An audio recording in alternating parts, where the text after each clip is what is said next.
오늘 하나님께서 저희에게 주신 말씀은 히브리서 4장 12절부터 16절까지의 말씀입니다. 히브리서 4장 12절부터 16절까지의 말씀을 우리 한 목소리로 함께 천천히 봉독하도록 하겠습니다. 12절부터 봉독합니다. 하나님의 말씀은 살아있고 활력이 있어 좌우의 날선 어떤 검보다도 예리하여 혼과 영과 및 관절과 골수를 찔러 쪼개기까지 하며 또 마음의 생각과 뜻을 판단하나니 지으신 것이 하나도 그 앞에 나타나지 않음이 없고 우리의 결산을 받으실 이에 눈앞에 만물이 벌거벗은 것 같이 드러나느니라. 그러므로 우리에게 큰 대제사장이 계시니 승천하시니 곧 하나님의 아들 예수시라. 우리가 믿는 도리를 굳게 잡을지어다. 우리에게 있는 대제사장은 우리의 연약함을 동정하지 못하실 리가 아니요 모든 일에 우리와 똑같이 시험을 받으시니로되 죄는 없으시니라. 그러므로 우리는 긍휼하심을 받고 때를 따라 돕는 은혜를 얻기 위하여 은혜의 보좌 앞에 담대히 나아갈 것이니라. 아멘.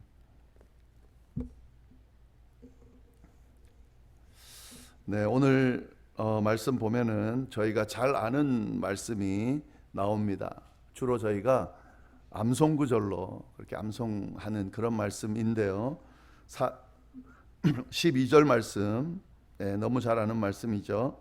하나님의 말씀은 살아있고 활력이 있어 좌우의 날선 어떤 것보다도 예리하여 혼과 영과 및 관절과 골수를 찔러 쪼개기까지 하며 또 마음의 생각과 뜻을 판단한다.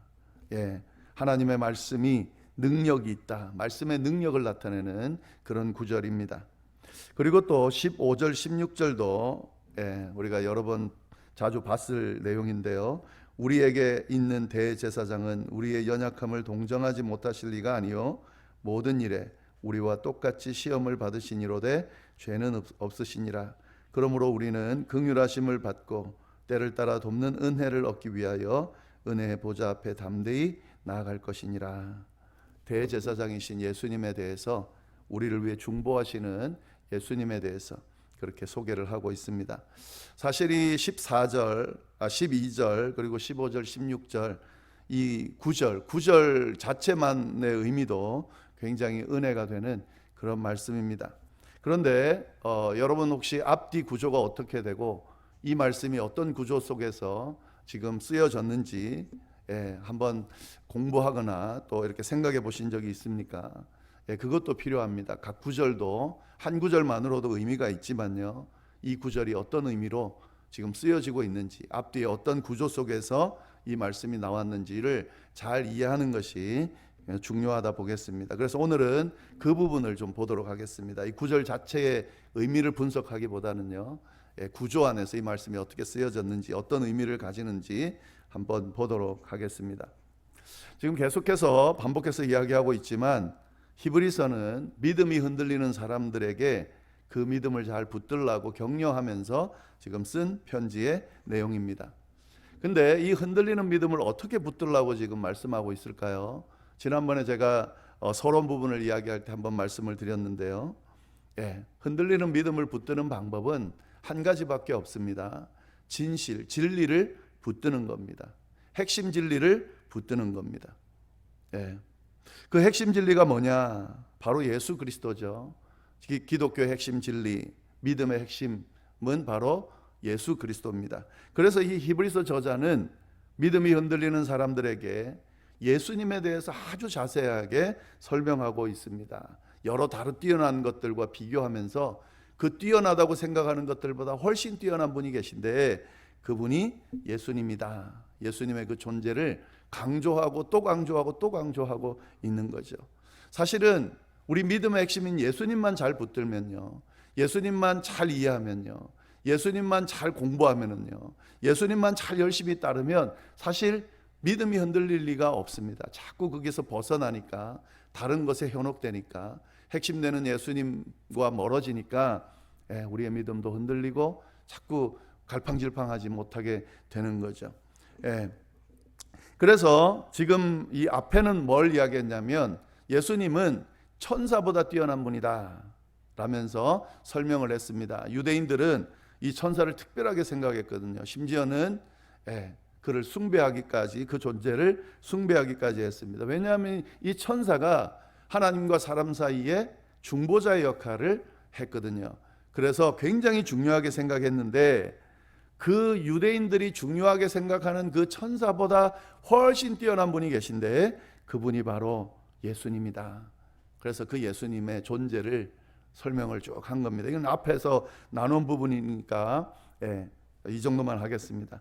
자, 그리고 이제 그 다음에 언급되는 그 존재가 있습니다. 그 존재가 뭐냐면 대제사장입니다. 굉장히 중요한 사람 중에 존재가 뭐냐면 대제사장인데요. 왜냐하면 이 대제사장은 천사와 마찬가지로 하나님과 사람 사이를 잇는 아주 중요한 역할을 했습니다. 일반적으로 제사장들은 하나님 앞에 제사를 드리는 역할을 맡았습니다. 그것도 하나님과 사람 사이를 잇는 아주 중요한 역할을 한 거지만 특히 대제사장은 더 중요했습니다. 어느 정도 중요했냐면요, 하나님은 신이시니까 사람들이 만날 수가 없는 존재죠. 근데 하나님께서 사람들을 만나 주시기 위해서 한 공간을 마련해 주셨어요. 그게 성막 안에 있는 지성소입니다. 그 지성소를 마련해 주시고 여기에 내가 임재할 거다, 여기서 너희와 만나 줄 거다 라고 약속해 주셨습니다. 근데 그 지성소에 들어가서 하나님을 만나는 사람은 아무나 들어가서 만나는 건 아니고요, 딱 한 존재에게만 허락이 됐는데 그게 바로 대제사장입니다. 이 대제사장이 1년에 한 번 대속죄일에 그 지성소에 들어갈 수 있습니다. 그래서 인간이 가지고 있는 모든 죄들, 그 죄들을 짊어지고 그 지성소에 들어가서 하나님과 만나서 그 죄를 아뢰고 용서를 구해서 나오는 이 역할을 맡은 존재가 바로 대제사장이다 하는 거죠. 그러니까 얼마나 중요한 존재겠습니까? 엄청나게 중요한 존재죠. 근데 이 대제사장과 비교하면서 예수님도 대제사장이다라고 이야기를 합니다. 아니, 대제사장 정도가 아니라 그 어떤 대제사장들보다 뛰어난 대제사장이다라는 것을 이야기하면서 예수님이 어떤 존재인지를 쭉 이야기하고 있는 겁니다. 그 내용이 5장에 나옵니다. 그래서 5장에 보시면은 예수님이 대제사장보다 훨씬 뛰어난 대제사장이다라고 하면서 쭉 설명을 이어가고 있습니다. 자, 그런 상황에서요, 오늘 본문이 나오는 겁니다. 5장에 대제사장들보다 뛰어난 예수님에 대해서 소개하기 전에 5장 마지막 부분에 지금 이 오늘 본문이 나오는 거죠.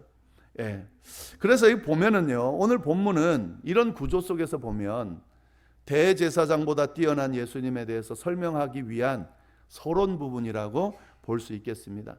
그냥 4장 뒷부분에 있으니까 앞에 부분과 그냥 연결되겠지 이렇게 생각할 수도 있는데요, 사실은 그렇게 보기보다는 5장에 나오는 내용을 설명하기 위해서, 그것과 연결하기 위해서 서론적인 의미로 지금 이 4장 뒷부분이 기록되어 있다라는 사실을 우리가 좀 보면 좋겠습니다. 이런 구조 속에서 오늘 말씀이 어떤 의미를 가지는지를 잘 보면 좋을 것 같습니다.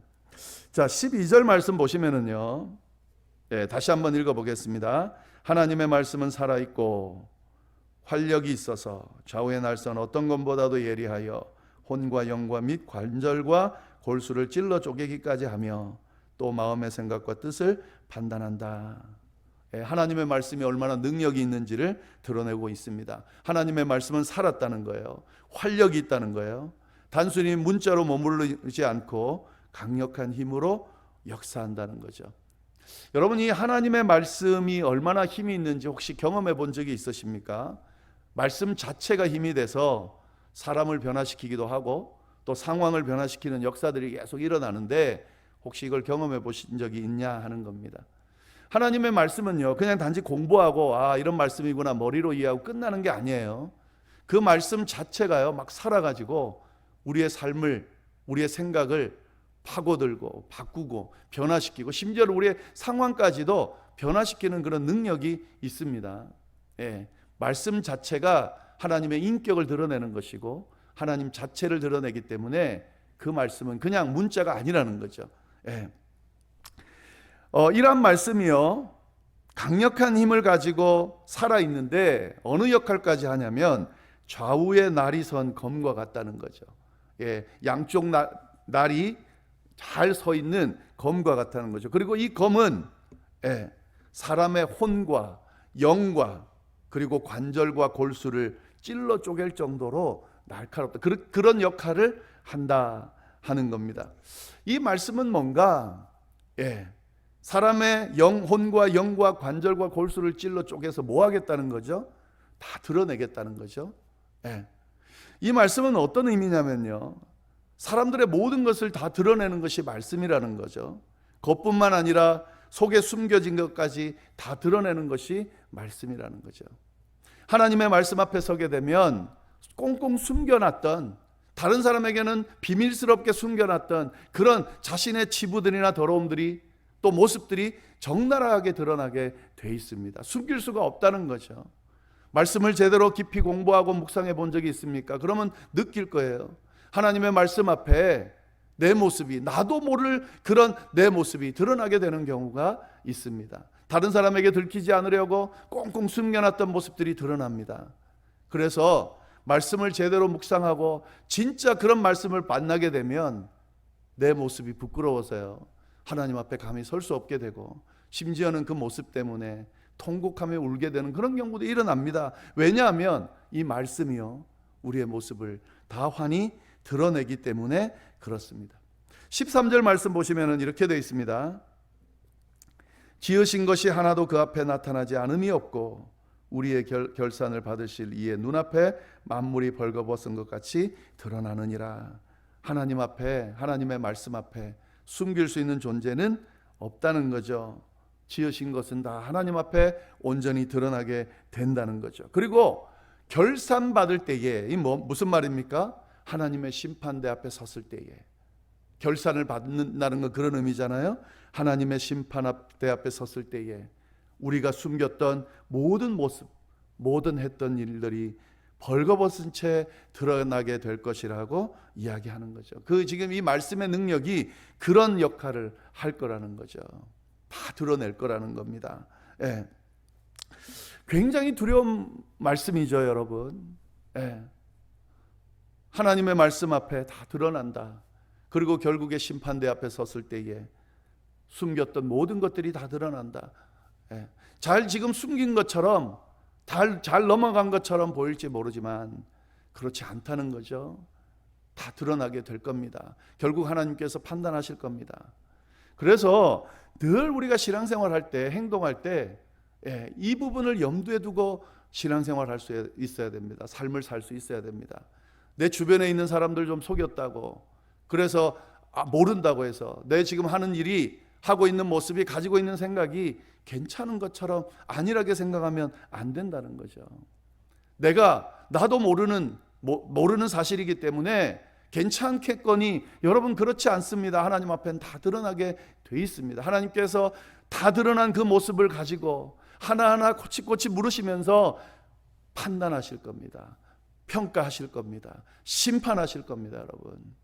그러니까 하루하루가 사실은 경건할 수밖에 없는 거죠. 두려울 수밖에 없는 거죠. 우리를 추스를 수밖에 없는 거죠. 하나님 앞에 끊임없이 회개하면서 나아갈 수밖에 없는 거죠.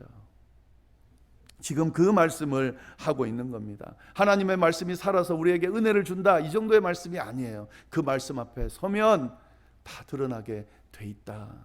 그러니까 늘 긴장하고 조심하고 말씀 앞에 우리를 비추면서 잘못된 것들을 고치면서 회개하면서 그렇게 나아가야 된다. 그 이야기를 지금 하고 있는 겁니다. 자, 그런데 이 말씀과 함께 14절 말씀이 연결되는데요. 14절에 뭐라고 되어 있냐면 이렇게 되어 있죠. 그러므로 우리에게 큰 대제사장이 계시니 승천하시니 곧 하나님의 아들 예수시라. 우리가 믿는 도리를 굳게 잡을지어다.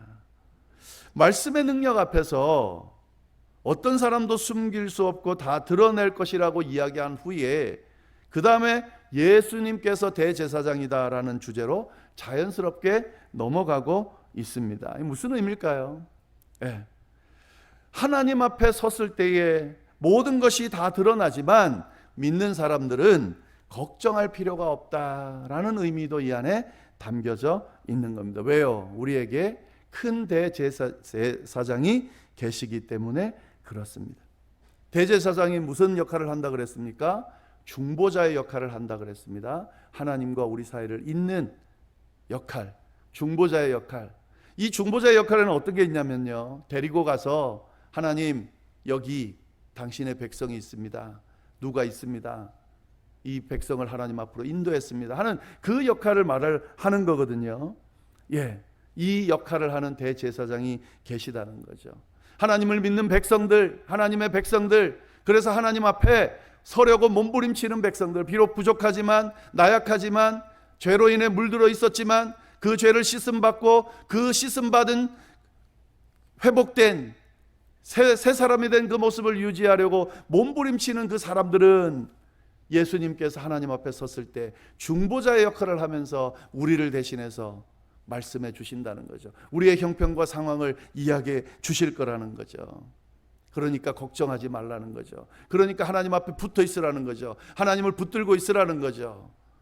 지금 그 이야기를 하고 있는 겁니다. 말씀 안에서 모든 것이 다 드러난다 할지라도 믿는 자들은 그 하나님 앞에 열심을 내고 믿으려고 몸부림친 것들도 드러날 것이고, 그것을 예수님께서 중보하면서 하나님 앞에 그 형편을 알려주실 거기 때문에 걱정하지 않아도 된다라고 하는 말씀을 지금 하고 있는 겁니다. 그만큼 예수님을 붙드는 게 중요하다는 이야기를 하고 있는 겁니다. 15절 말씀 보시면은요, 그 중보자가 어떤 분이신지를 분명하게 이야기합니다. 우리에게 있는 대제사장은 우리의 연약함을 동정하지 못하실 리가 아니요 모든 일에 우리와 똑같이 시험을 받으시니로되 죄는 없으시니라. 우리를 잘 아신다는 거죠. 우리의 연약함을 잘 아신다는 거죠. 그 연약함을 아시고 그 형편을 아시고 그 마음으로 하나님 앞에 중재해 주실 거라는 거죠. 그래서 결론입니다. 16절. 그러므로 우리는 긍휼하심을 받고 때를 따라 돕는 은혜를 얻기 위하여 은혜의 보좌 앞에 담대히 나갈 것이니라. 이 예수 그리스도께서 베푸시는 이 은혜가 우리 눈앞에 있으니까 그 긍휼하심을 받고 때를 따라 돕는 그 은혜를 얻기 위하여 예수 그리스도, 대제사장 되시는 예수 그리스도를 붙들고 그 주님 앞에 나아갈 수 있어야 된다. 예, 그렇게 이야기를 하고 있는 겁니다. 흔들리는 믿음을 잘 붙들라. 왜? 대제사장이신 예수님께서 우리와 함께 하시고 그분이 우리를 중재하시고 주님 앞에 우리의 형편을 소개하면서 우리를 이끄실 것이기 때문에 이 제사장이신 주님을 붙들고 그 주님을 놓치지 말아라. 그 주님 앞에 나아가라 라고 오늘 말씀이 우리에게 강조하고 있습니다. 네, 이 말씀 우리가 잘 생각하면서 오늘 하루도 또 우리의 삶이 늘 복될 수 있기를 간절히 바랍니다. 기도하겠습니다. 하나님 아버지, 감사합니다. 대제사장이신 주님, 그 주님께서 우리를 위해 중재하신다는 사실을, 중보하신다는 사실을 다시 알려주시면서 그 주님을 붙들 수 있도록 인도하시니 참으로 감사합니다.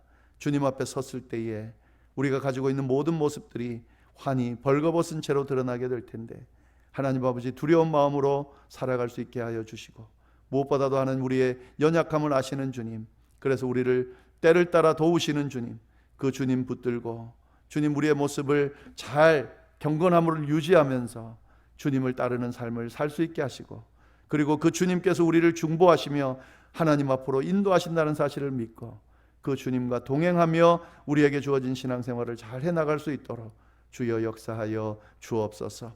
이어서 드릴 개인적인 기도와 중보의 기도, 하나님 그 기도에 귀 기울여 주셔서 꼭 응답해 주시고 하나님의 살아계심과 함께하심과 도우심과 돌보심을 경험하는 시간이 될 수 있도록 주여 역사하여 주옵소서.